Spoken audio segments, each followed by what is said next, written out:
Ultimately, Wahhabism, the Muslim Brotherhood, and other reform movements evidence some different characteristics. At the center of this idea of revival in these movements is a belief that Islam covers every aspect of life. It's a totalizing, all-embracing ideology. It's not just about religious matters, it is about politics, it's about public life, it's about the state, it's about the person. And that Islam covers everything. And should be then interwoven into the fabric of society. The foundation for Islam and this comprehensive society, of course, are the Quran and the Sunnah. And so many, if not most, of the revival movements in Islam have been Sunni in nature.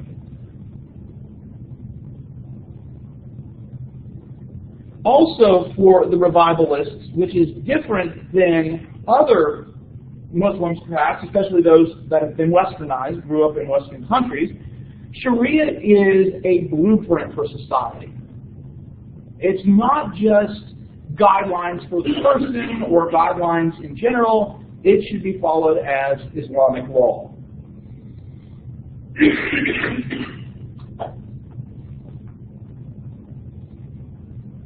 If a society is faithful to this,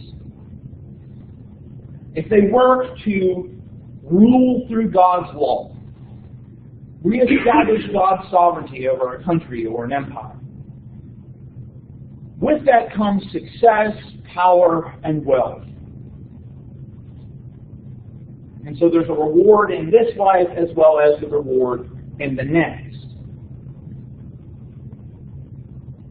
However, the opposite is true as well. Right? Many of these reform movements develop in countries where Muslims have lost power or they are under dictatorships or something like that.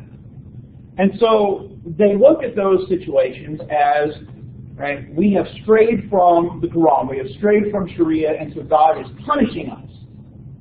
And so that's why we need to return. And so that is part of the reason why in many of these cases you see this opposition to Western culture, which is equated with Christian culture, even though a lot of us in the West would say, oh no, that's not necessarily what Christianity is all about. Reminds of a lot of these countries and people in the Middle East.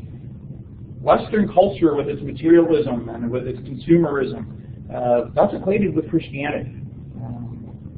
And so they look at it as, right, we adopt some of those things and then we've lost power. So we need to return then to God, return to the Quran.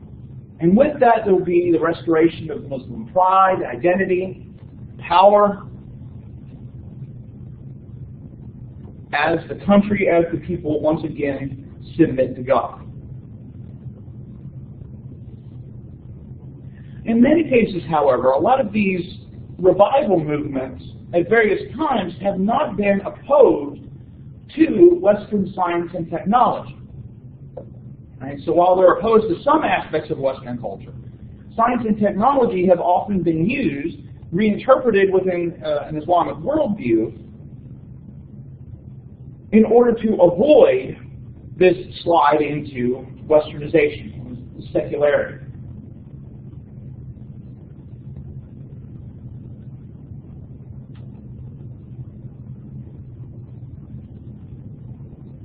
And with that, in a variety of countries, these revival movements have been successful to greater and lesser extents. And in some cases, they have been radically, or have been greatly opposed. For example, the Muslim Brotherhood in Egypt throughout the 50s, 60s, even up until the 21st century, has often been opposed by those in power. In other cases, it's been welcomed, it's been accepted, or it has been successful. But as we think about the 20th century development, we're seeing from the 1950s on this kind of resurgence of a traditional approach to Islam. And specifically in the 1960s and 70s, this is kind of the beginning of this, especially in Muslim-majority countries. There was an increased attendance at mosques, right? More and more people returning back to religious services, more and more people involved in the observance of Ramadan. More women began to return to traditional ideas about Islamic dress, and more people either choosing to, or in some cases being forced to, adopt hijab or the full burqa. Right? Renewed ideas about family values in Islam and what that meant. One of the most successful of these was the Islamic Revolution in Iran.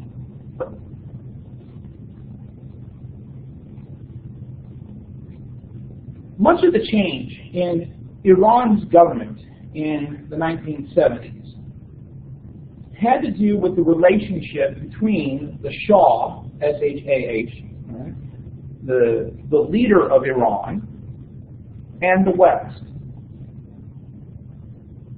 This Shah, a man named Mohammad Reza Pahlavi, had come to power in Iran thanks to a CIA coup. And so the CIA had gone in there, overthrown the previous ruler, and established this man. So here is this leader, very connected to the West, very positive attitudes towards the West, but also a repressive dictator. He had a secret police that would be used to squash any dissidents or opposition. And he also tended to talk about the desire to return to this kind of pre-Islamic past, the Persian culture prior to Islam. The religious leaders at the time were furious, obviously. And so they would have a variety of mass demonstrations to try and either get the Shah out of Iran or to change his policies. The secret police were called out. Religious leaders, including the Shia Imam, Ruhollah Khomeini, pictured here, ultimately had to leave Iran, going into exile. Khomeini ends up in Paris. However, just by the leaders leaving Iran, the problem wasn't solved. The students at a variety of Iranian universities kind of took up then the revolt. Pictured here. One of the individuals involved in the revolt was the previous leader of Iran, the previous president. The Shah was removed from power, and Khomeini was returned to lead this revolution and the revisioning of Iran. The Shah ends up in Paris. I guess if you go into exile, Paris is the place to go. Khomeini and his followers turned Iran into an Islamic republic. So the official name of Iran is the Islamic Republic of Iran. The idea behind the Islamic Republic was that all social, political, economic, and religious life would be under the control of a religious hierarchy headed by a supreme Ayatollah. So the president of Iran is not the supreme power in Iran. The supreme power is the Ayatollah. Khomeini was the first Ayatollah, and seeing the success of the revolution in Iran, he decided to try and spread this to other countries. He labeled the neighboring country of Iraq as atheist and engaged in an 8-year war between Iraq in the 1980s.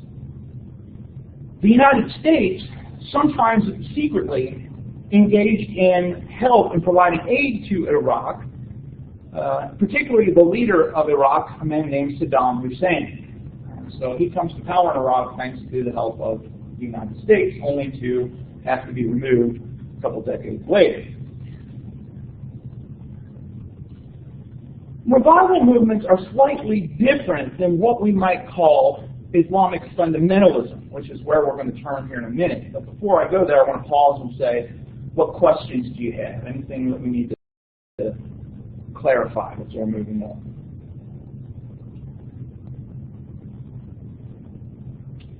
So, Islamic fundamentalism is kind of this approach to institutionalizing reform with a crusader mentality, and not just making changes, but imposing those changes elsewhere. Now, fundamentalism is a term that is used in a variety of situations.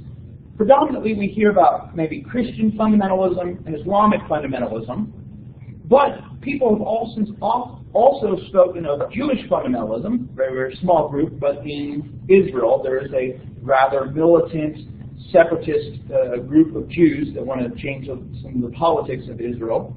And we can even talk about Hindu fundamentalism in contemporary life. Fundamentalism as a term started out as a 20th century American Protestant movement within Christianity, responding to a lot of those things that we saw with the development of the Pittsburgh Platform.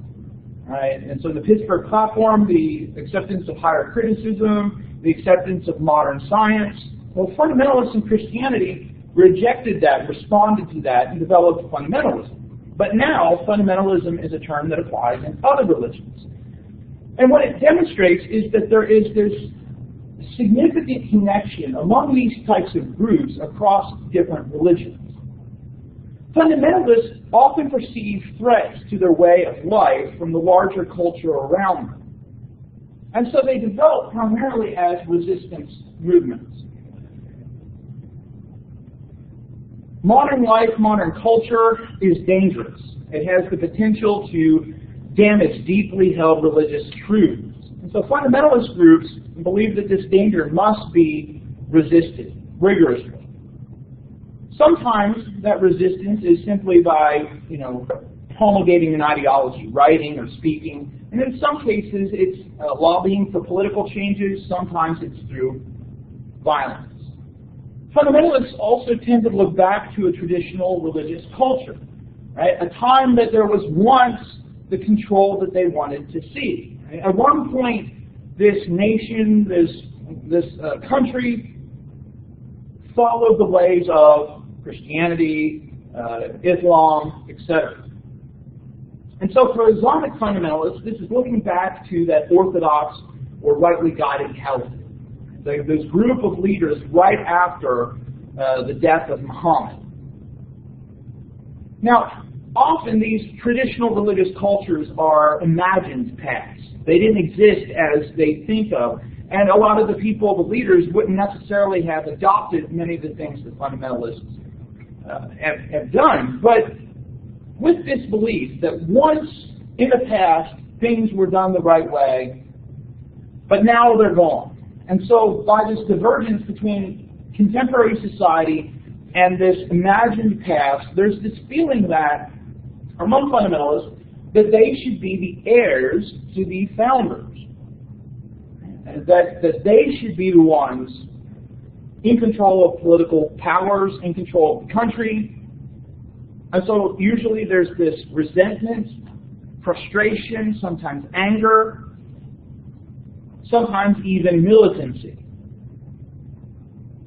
Fundamentalists also tend to look to inerrant, unquestioned sources of authority, whether that's religious texts or whether that's specific leaders, and any questioning of that authority is perceived as kind of the slippery slope to chaos. And so there's no room for questioning. Well, is that really what the Quran says? Is that really what Sharia is talking about? Or in the case of Christian fundamentalism, is that really how we should interpret that passage in the Bible? Fundamentalists also tend to have a very dualistic worldview. You're either in or you're out. You're either for us or against us. The world essentially is a battleground between two opposing forces. But just like we talked about with revival movements in Islam, the fundamentalist groups in Islam and elsewhere tend to reject modern culture but accept modern technology. They're the ones that are first out there as new technologies develop. They're for Christian fundamentalists on the radio and then the TV and then on the internet. And of course for Islamic fundamentalists using the internet and other expressions, kind of denounce modern culture but using modern culture to promote their message.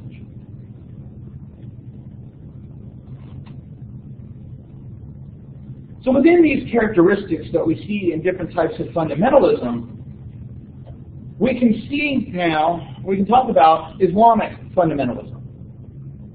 Essentially, this kind of institutionalization of reform with this idea of going out and crusading for it, both against the West as well as against Muslim governments. Any government in the eyes of fundamentalists who don't follow Sharia law, that don't want to uphold Sharia, are illegitimate governments. They must be opposed, they must be overthrown. They are not religious, they are atheists. And that the circle of scholars, of Islamic scholars, have been corrupted by these atheist governments as well, and so they can't be listened to either. Ultimately, fundamentalists as well will take jihad of the sword as a religious duty. Right? It's not just it can happen. Fundamentalists believe, or Islamists believe, it must happen. Right? You must be involved in this. So where does fundamentalism come from? Well, you think back to some of those things that we talked about, this colonialism, this humiliation, occupation by Western countries, fostered this anger, fostered this resistance. So there's this distrust of the West and what the West has done. Distrust of governments that have supported the West. Connected with this is the Wahhabi government of Saudi Arabia. Strongly traditionalist, having a very literalist, puritanical, exclusivistic, intolerant approach to Scripture, to Sharia. Now, of course, in the midst of this all is oil. And the power of oil in all of this cannot be underestimated and shouldn't be ignored. So the oil-rich nations, including Saudi Arabia, banded together in the 20th century to form OPEC, the Organization of Petroleum Exporting Countries. And the goal behind OPEC was to control the price of oil through distribution and control availability and price and all those kind of things. But in order to gain any sort of power and wealth from oil, you have to have people to buy oil. And of course, that meant encountering and interacting with the West. And as people interacted with the West, many people in some of these countries began to question the traditional ways and, should we really be opposed to some of these beliefs and practices? But there were some Saudis who rested on the beliefs of Wahhabism, that traditional and that opposition to anything non-Islamic, including the shy but privileged son of a powerful Saudi family named Osama bin Laden. Very ultra-conservative Wahhabism conjoined with this militant ideology that shaped the young bin Laden. And then with the Islamic revivals and renewals in the 60s and the 70s, and then the success in Iran, kind of really fostered within bin Laden this desire to see this broad Muslim revival. One of the first places that he started with this goal was supporting financially, and then later going to Afghanistan, the Afghani rebels were resisting the Soviet Union at the time. So between 1979 and 1982, the Soviets were trying to occupy Afghanistan, and so here's bin Laden out there helping these Muslims trying to resist this. The rebels were also helped by the United States government. And basically the irony in all of this, right? Helping these governments that will later turn against us. When the Saudi king allowed American troops to station themselves during Gulf War I in the 90s, that was the last straw for bin Laden. That was kind of the last of this westernization. And so he becomes even more zealous, eventually kind of becoming the most prominent vocal mouthpiece of these revolutionary jihadist or Islamist groups. One of the other pieces within all of this is this belief that these ideologies they have about Sharia and the Quran are the prime these are the right interpretations. They are unchangeable. Right? So they have these kind of views from these centuries ago that cannot change with modern life. And so that's it. Right? And so any sort of modern innovation is looked upon in the same way as any sort of heresy. Right? And so, it would obviously be heretical to claim that Muhammad, as a Muslim, to claim that Muhammad was not a prophet. But any sort of modernization that you want to do for fundamentalists is also seen as heresy. And so innovators are looked upon as poisoning Muslim society.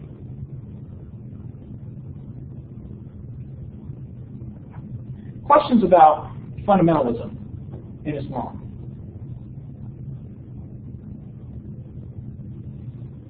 In many respects, it's, again, one of those things that could be understood in a different context. I mean, obviously, the violence that comes really throws a lot of this off. But I found this interesting little section in a book that helps, again, it doesn't justify the violence. It does not justify any of the hatred, but helps us understand it.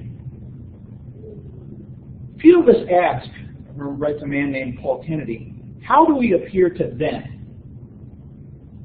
And what would it be like were our places in the world reversed? Suppose that there existed today a powerful, unified Arab-Muslim state that stretched from Algeria to Turkey and Arabia, as there was 400 years ago, the Ottoman Empire. Suppose this unified Arab-Muslim state had the biggest economy in the world and the most effective military. Contrast this, by contrast, suppose the United States of ours had been split into 12 or 15 countries with different regimes, some conservative and corrupt.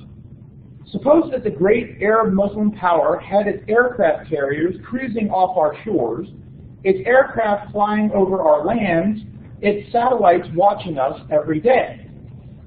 Suppose that its multinational corporations had reached into North America to extract oil and paid the corrupt, conservative governments big royalties for that. Suppose that it dominated all international institutions like the Security Council and the IMF. Suppose that there was a special state set up in North America 50 years ago of a different religion and language to ours, and the giant Arab Muslim power always gave it support. Suppose the Colossus state was bombarding us with cultural messages about the status of women, about sexuality, that we found offensive. Suppose it was always urging us to change, to modernize, to go global, to follow its example.